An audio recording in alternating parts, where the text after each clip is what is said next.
Assalamualaikum warahmatullahi wabarakatuh. Perkenalkan, saya Reski Dwi Yunita dengan NIM A1D1200409 dari Fakultas Keguruan dan Ilmu Pendidikan, Program Studi Pendidikan Guru Sekolah Dasar.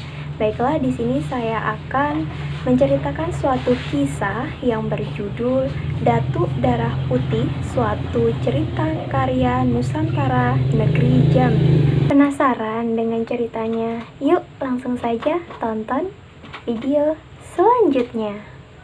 Datuk Darah Putih, seorang hulu balang asal negeri Jambi yang terkenal akan sifat kejujuran, kesetiaan, kesatria, keberanian, dan juga ketangguhannya dalam berperang dan juga memimpin di dalam negerinya. Dinamakan demikian karena jika dia terluka, maka darah yang akan keluar dari tubuhnya berwarna putih.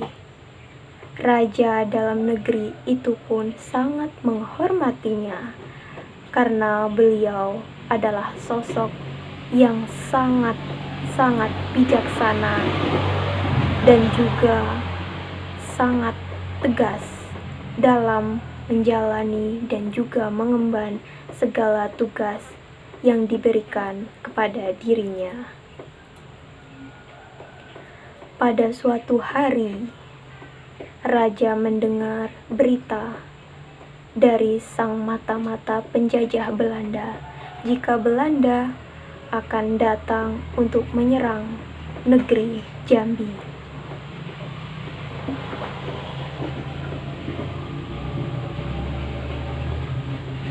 Dan di sini pun Raja menitahkan kepada Datuk Darah Putih, "Wahai Datuk, kumpulkanlah prajurit inti kerajaan kita. Pilihlah mereka yang setia, pemberani, tangguh, dan juga rela berkorban demi negeri ini. Setelah itu, kau latihlah mereka hingga menjadi prajurit yang tangguh seperti dirimu." Lalu sang Datuk Darah Putih pun menjawab, "Baiklah, Baginda Raja, akan kusanggupi permintaanmu." Sembari menundukkan diri dan juga memberi hormat kepada sang raja, Datuk Darah Putih pun menyanggupi permintaan raja untuk mengumpulkan prajurit inti kerajaan. Hanya dalam beberapa waktu beliau bisa mengumpulkan prajurit inti. Tak lama kemudian datanglah seorang mata-mata atas penjajah Belanda untuk negeri Jambi. Tergopoh-gopoh menyampaikan berita kepada sang raja akan kedatangan penjajah Belanda.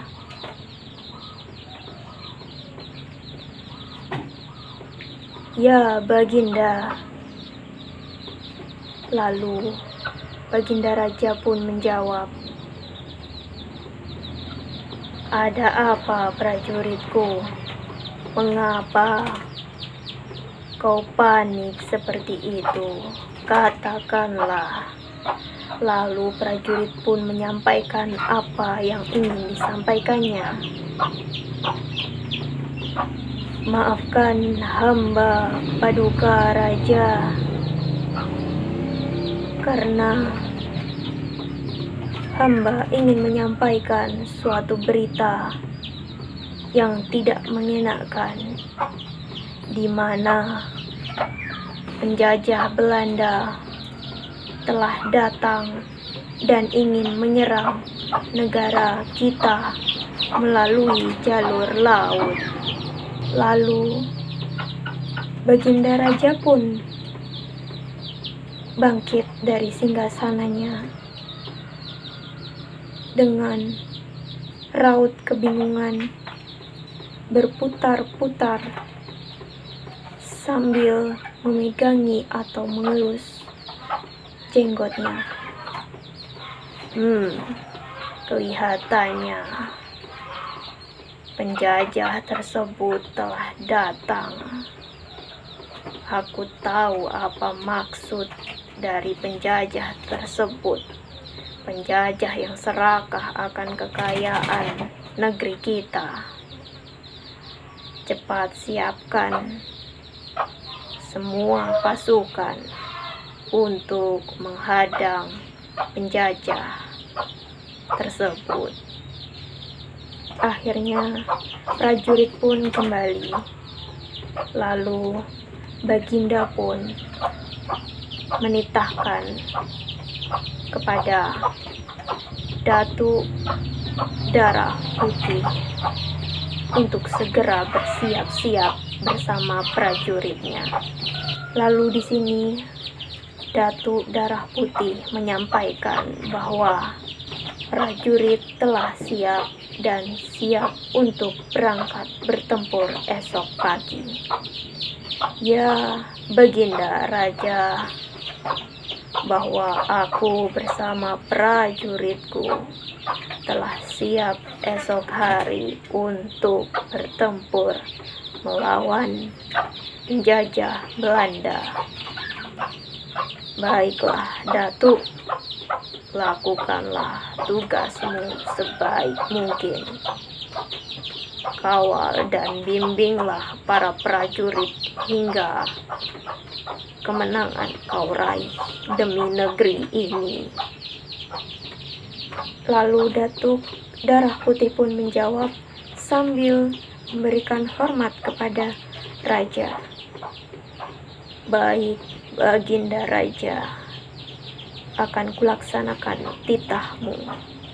Suatu seketika sampailah Datuk di kediamannya yang menghampiri istrinya yang sedang hamil tua.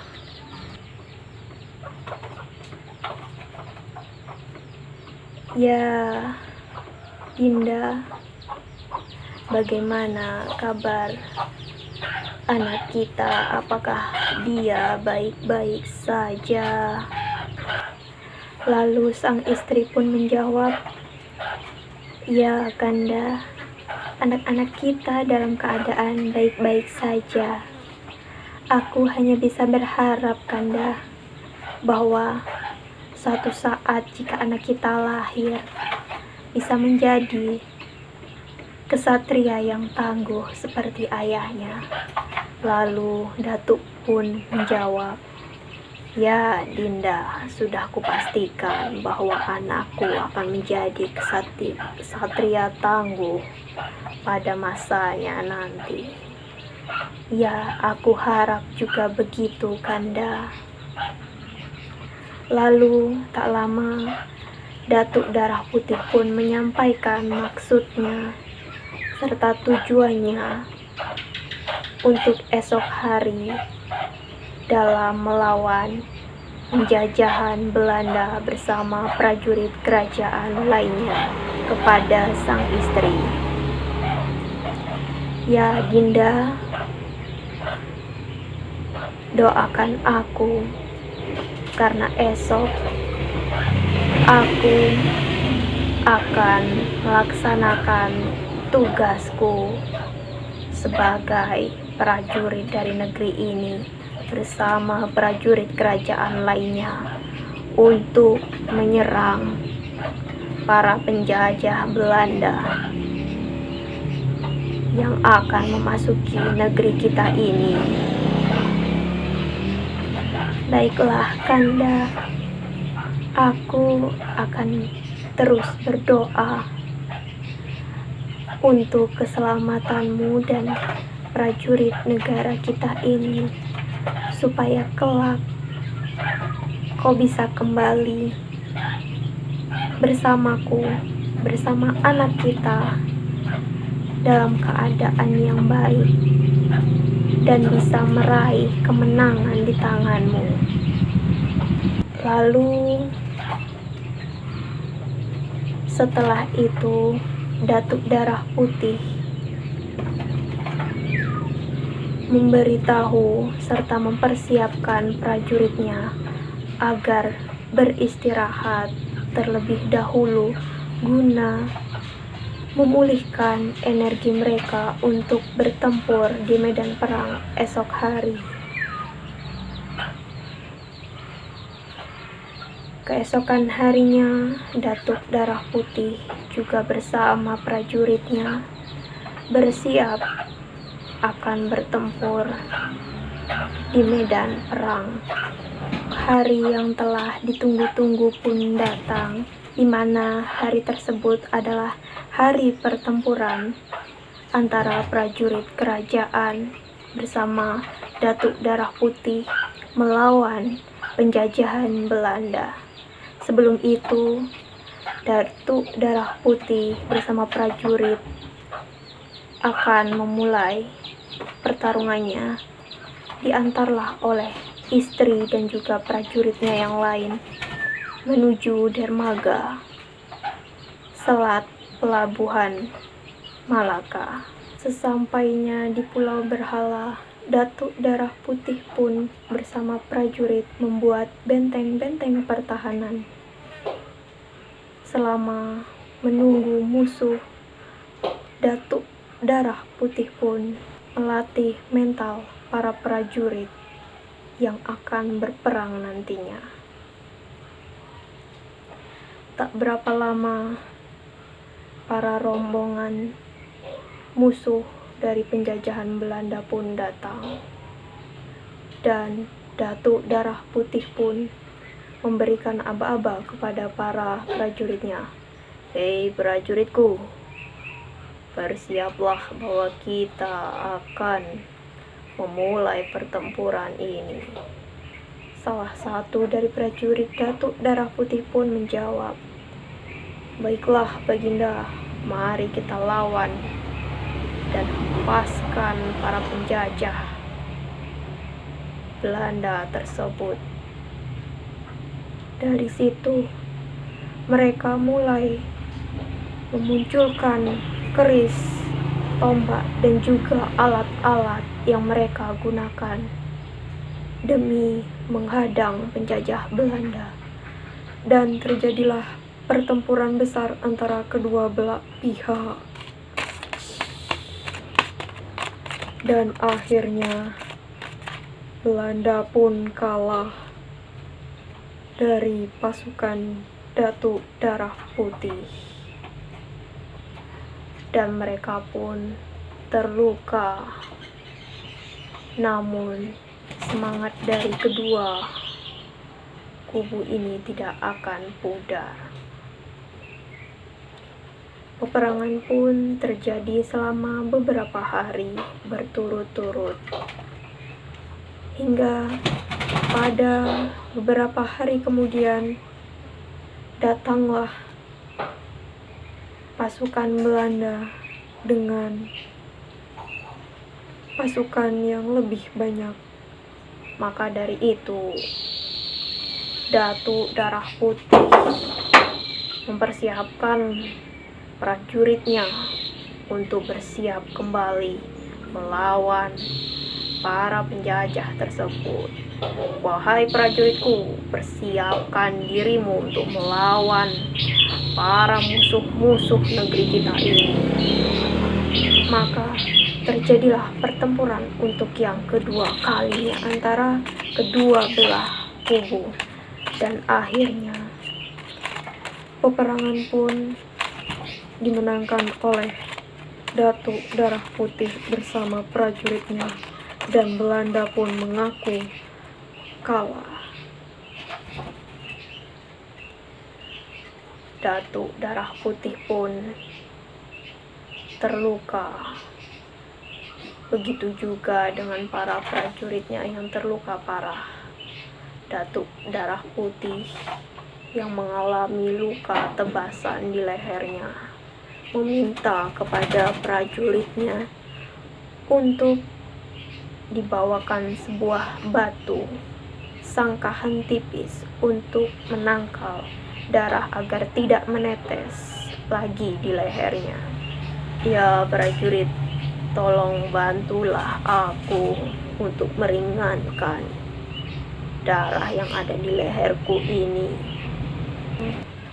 Prajurit pun menjawab, titah dari sang datuk. Baiklah datuk, apa titahmu?